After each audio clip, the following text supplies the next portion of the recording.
Welcome to my YouTube channel. Kung bago ka lang sa channel na to at true-blooded Aldab Nation ka, tama po ang channel na pinuntahan mo. Kaya considering na po kitang bagong subscriber. At huwag mong kalimutan pindutin yung bell para lagi po kang updated sa bagong video na ilalabas ko. Salamat po sa iyong pag-click sa channel na to. Yung pagmamahal niya sa pamilya. Kasi dapat yun talaga dapat yung hinahanap yung katangian ng lalaki. Na, alam mo yun, unang-una, dapat mahal niya yung pamilya niya. Correct. Mahal niya yung mga magulang.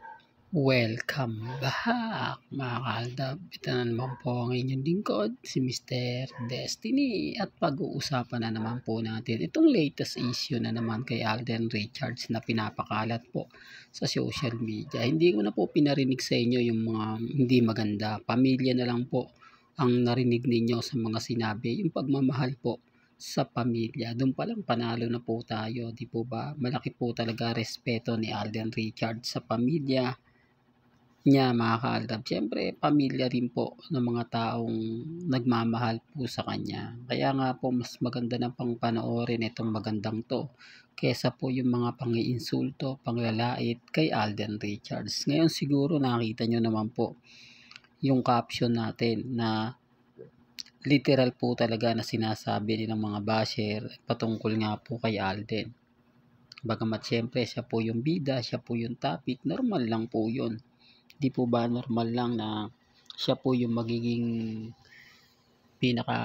pinag-uusapan bukod sa dami kasi ng mga achievement na nakukuha ngayon ni Alden Richards. Hindi naman po natin may kakaila na marami mga artista na gagamitin si Alden. Di po ba? At syempre yung mga basher na yan talagang magpaparamdam yan. Di po ba na balikan mo na lang sikat, etc. etc. Ipaglaban mo sa mga issue na kumakalat. Yun naman po talaga yung gusto ng mga iba. Kaya yung mga cut din fans nakikisaw-saw din. Di po ba?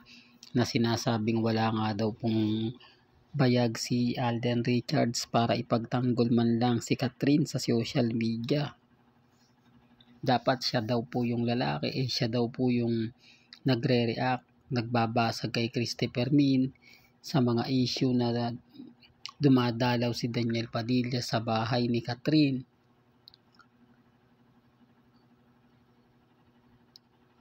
Na wala naman daw pong ginagawa. Pasensya na po kayo, pusa po yun. Ang laking pusa na tumatalon sa bubong mga kaaldab. Well, balikan natin yung update na to sa mga taong kumbaga nakakaramdam po ng mga bagay-bagay na hindi po nila gusto. Yung mga komento na wala na nga pong cut din at yung mga ilang fans talagang gigil na gigil nga po kay Alden dahil nalinlang lang daw po sila pagkatapos nga po raw ng mga effort na ginawa nila, pagkatapos nga po ng mga kumbaga pinakita nila ganun nga po yung gagawin. Sabi ko nga po sa inyo, marami talaga maghihimutok, marami talaga mga fans ang kumbaga magagalit. Sabi ko nga po sa inyo, huwag niyong sisihin si Alden Richards at si Catherine. Totoo naman po. Kasi nangyari na rin po sa atin yan, di po ba? Na sobrang galit natin sa GMA Network at sa Legit Dabber Cards dahil wala naman po tayong ginawang hindi maganda. Sinuportahan naman po natin lahat ng palabas ni na Alden at ni Maine sa Eat Bulaga. Sinuportahan naman natin ang teleserye ni Alden kahit wala po si Mengay doon. Pinakita po natin at ipinaramdam. Pero sa bandang huli, binaliwala po tayo. Pero natanggap namin yan ng maluwag na hindi talaga po pwede at hindi talaga sasang-ayon ang management na gusto po talaga kasi nila makuha po si Mengay, pumirma ng kontrata na syempre hindi naman po papayag ang Eat Bulaga o ang TVJ kasi si Mengay lang po ng mga panahon na yon ang alas ng Eat Bulaga. Kasi kung makakapirma po ng kontrata si Mengay, magiging busy na siya. Di po ba? Sasamantalahin po ng GMA Network yung kasikatan ni Mengay. Kumbaga kung kani-kanino na siya ipapartner, gagawa ng mga teleserye, pelikula, di po ba? Na syempre hindi rin pumayag si Main kasi mawawala talaga siya sa Itbulaga kasi mag-tape artist lang naman po siya eh. Iba po kasi yung kontrata, di po ba? Ito yung pinapaliwanag ko na hindi rin nila nag-get sa Itbulaga. Pag sinabing tape artist ka lang, kung kailan ka nandun, yung ka lang babayaran. Wala kang permanenteng kontrata sa GMA. Po ba? Na pagka nandun ka, yun lang yung babayaran sa'yo. Hindi ka regular na katulad nga po ng TVJ. Kaya pero si Mengay hindi nga rin po pumirma. Sabi nga niya, masaya na siya sa Itbulaga. Itbulaga yung naging tahanan niya. Sa Itbulaga siya mawawala. Di po ba? Kaya nga po ganun ang nangyari. Para lang klaro, para lang po sa kaalaman ng lahat. Kaya nga po binabalikan natin itong mga ganitong senaryo na magagalit talaga yung mga fans, lalo na po yung nag-effort. Di po ba? Pero andito naman po si Mr. Destiny para ipaliwanag ko na showbiz lang po talaga yan.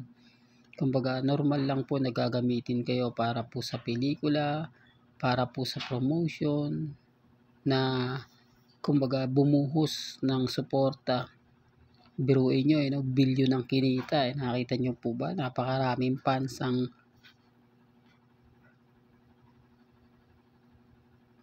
tumutok po sa kanila. Pinahype yung pelikula. Talagang pinatrending. Ilang buwan po yung preparation. Tapos, yung pag-prepare po ng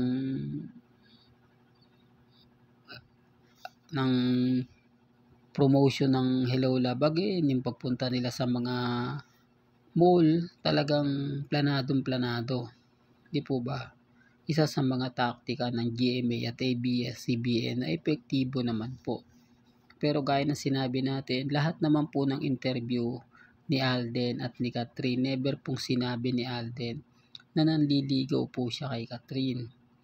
Never naman pong sinabi ni Catherine na nanliligaw sa kanya si Alden Richards. Kaya sabi ko nga po hindi niya pwedeng sisihin yung dalawa. At yung GMA naman po ay hugas kamay na rin po talaga dahil never po ito nagtanong o nag-post na Alden Richards nanliligaw na ba kay Catherine. Ganun din naman po yung ABS-CBN kasi alam nila na kumbaga sila yung mapupugtungan sila yung magti-trigger ng gusto para sa mga fans. Kaya nga po ito na nangyari. Sabi ko nga po sa inyo, ano namang gagawin kasi ni Daniel Padilla sa bahay ni Christopher Min. Ano ba yan? Mr. Destiny, ni Catherine Bernardo. Di po ba na laging naiispatan doon? At syempre siguro pinapakita na po talaga nila. Sinasabing hindi, gagawa yan ng ito na nga yung bagong project ni Catherine Bernardo sa ABS-CBN, yung Dreamscape. Inilabas na, baka doon yun. Maraming haka-haka ngayon ang lumalabas. Kaya nga sabi ko sa inyo, ang issue kay Alden talagang gagawin po nila para mag-react si Alden Richards, para magsalita, para ganito ganyan, makaramdam dahil wala daw pong pumapansin sa mga cut din.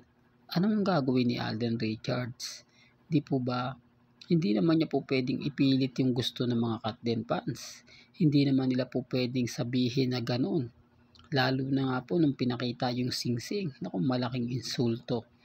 Malaking sampal. Lalo na nga po sa mga bitter po sa Aldab Nation. Kaya nga po yung nakita ko yon. Talagang masayang masaya po ako. Kasi alam ko, para po sa atin yun Para po sa Aldab Nation.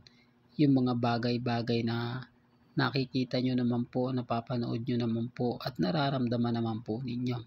Kung ano po yung ganap kila Mengay at yung ganap kay Alden Richards. Hanggang dito na lang po ang ating latest updates. Kaya kung gusto nyo pa po ng pinaka-latest at sariwang update, abay tumutok lang po kayo dito po sa channel ni Mr. Destiny para updated po kayo sa mga latest at sa mga bagong video po na ilalabas po natin maya-maya lang. Kaya kung bago ka lang sa channel na to at isa kang true-blooded Aldab Nation na nagmamahal kila Mengay at Isoy, tama po ang channel na pinuntahan mo, kaya consider na po kitang bagong subscriber. At huwag mong kalimutang i-share ang mga video po natin sa mga mami, sa mga titas, at sa mga senior.